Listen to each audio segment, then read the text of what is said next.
Hi guys, आज की इस वीडियो में मैं आपको कीबोर्ड के ऐसे कीज के बारे में बताने वाली हूं जिनके बारे में आपको ज़रूर पता होना चाहिए।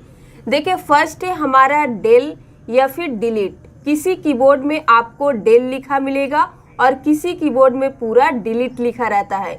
इसका यूज़ हम करते हैं delete text to the right. किसी भी टेक्स्ट को राइट साइड से डिलीट करने के लिए हम डिलीट की का यूज़ करते हैं। फिर आता है back space, delete text to the left. ये किसी भी टेक्स्ट को लेफ्ट साइड से डिलीट करता है। अगर आपका कर्सर यहाँ पे है और आप बैक स्पेस प्रेस करेंगे तो ये सारी चीज़ें डिलीट होने लगेगी। लेकिन अगर आपका कर्सर यहाँ पे है और आप डिलीट की प्रेस करते हैं तो ये सारा चीज़ डिलीट नहीं होगा, बल्कि इस साइड से आपका सारी चीज़ें डिलीट होगी। तो ये था बैक स्पेस और डिलीट की का यूज़। लेकिन अगर आप किसी भी टेक्स्ट को सिलेक्ट करके रखते हैं, फिर चाहे आप डिलीट की प्रेस कीजिए या बैक स्पेस, वो डिलीट हो जाएगा। इसी तरह से कोई भी फाइल या फोल्डर हो उसे भी आप सिलेक्ट करके इन दोनों में से किसी भी कीज का चूज करके आप उसे डिलीट कर सकते हैं। फिर आता है विन या विंडोज़। इस की का हम यूज़ करते हैं display the start menu. Start menu को डिस्प्ले करने के लिए हम विंडो की का यूज़ करते हैं। कंट्रोल प्लस एस्केप की सेम वही काम करता है जो हमारा विंडो की करता है। अगर हमारा विंडोज़ की खराब हो जाए तो आप इस काम को कंट्रोल प्लस एस्केप की से भी कर सकते हैं। ये भी क्या करता है, हमें डिस्प्ले करता है स्टार्ट मेनू को ही। फिर आता है एस्केप, या फिर ये शॉर्ट में लिखा रहेगा ESC या पूरा एस्केप लिखा रहेगा। Cancel the current process. हमारे कंप्यूटर सिस्टम में जो भी प्रोसेस होते रहता है उसे कैंसिल करने का। अगर आप इंटरनेट पे काम कर रहे हैं, वहाँ पे आप कुछ भी डाउनलोड कर रहे हैं, तो सिंपल अगर उसे कैंसिल करना चाहते हैं, रोकना चाहते हैं, तो आप एस्केप की प्रेस कर दीजिए, वो कैंसिल हो जाएगा। फिर इसका यूज़ आप एक कर सकते हैं, पावर पॉइंट जब प्रेजेंट करते हैं तो उसे रोकने के लिए, कैंसिल करने के लिए, एग्जिट करने के लिए भी हम एस्केप की का ही यूज़ करते हैं। इसके बाद आता है हमारा होम की।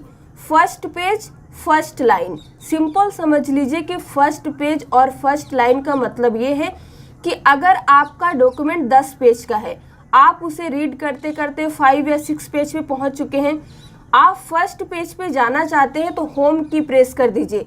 अगर आपका कर्सर यहाँ है, आपने एक लाइन लिख के रखा है और आप होम की प्रेस करेंगे तो सीधा टेक्स्ट के आगे चला जाएगा आपका कर्सर।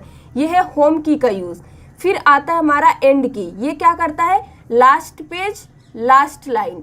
आप डॉक्यूमेंट में कहीं पे भी रहें, अगर आप एंड की प्रेस करेंगे तो आप लास्ट पेज पे पहुंच जाएंगे और लास्ट लाइन में भी पहुंच जाएंगे। तो ये था होम की और एंड की का यूज़। फिर आता है पेज अप और पेज डाउन की। पेज अप की का हम यूज़ तब करते हैं जब आपको 1 पेज अप जाना हो। एग्जाम्पल, आप पेज नंबर 3 में है, 2 में जाना चाहते हैं तो पेज अप की का प्रेस कीजिए। फिर 2 से 1 में जाना चाहते हैं तो फिर से पेज अप प्रेस कीजिए। इसी तरह से आता है पेज डाउन, 1 पेज डाउन। आप 1 से 2 में आना चाहते हैं, पेज डाउन। 2 से 3 में जाना चाहते हैं, पेज डाउन। तो ये है पेज अप और पेज डाउन की का यूज़। इसके बाद है इंसर्ट की। इंसर्ट की को किसी किसी कीबोर्ड में आप देखिएगा शॉर्ट में लिखा रहेगा INS। दोनों का मतलब सेम है। इसका यूज होता है ओवरराइट द टेक्स्ट। 2 टेक्स्ट के बीच में ओवरराइट करने के लिए हम इंसर्ट की का यूज करते हैं। अगर आप इंसर्ट की प्रेस करके फिर कुछ लिखेंगे तो वो टेक्स्ट को ओवरराइट कर देगा। अगर इंसर्ट की को डिसेबल कर देंगे तो आप जो भी लिखेंगे दोनों के बीच में लिखाते रहेगा। फिर आता है नम की। इसे कहते हैं नंबर लॉक की। इसमें 2 काम होता है, एक आप उसे ऑन कर सकते हैं और दूसरा आप उसे ऑफ कर सकते हैं। जब आप नंबर लॉक की को ऑन करके रखेंगे तो जो आपका 0 से लेके 9 तक नंबर होते हैं, आप इन्हें यूज़ कर पाएंगे। लेकिन अगर आप इस की को ऑफ कर देते हैं तो देखिएगा नंबर के साथ में कई सारे एरो कीज रहते हैं उसमें। फिर उसमें आता है होम की, आता है नंबर लॉक की के साथ में। तो ये सारा काम तब होगा जब आप नंबर लॉक की को ऑफ करके रखेंगे। तो उम्मीद करते हैं कि आज इस वीडियो में आप डेफिनेटली कुछ नया सीखे होंगे। तो अगर आपको वीडियो पसंद आया हो तो लाइक कर दीजिए, शेयर कर दीजिए। नेक्स्ट वीडियो में मैं आपको इन सभी की का प्रैक्टिकल बताने वाली हूँ।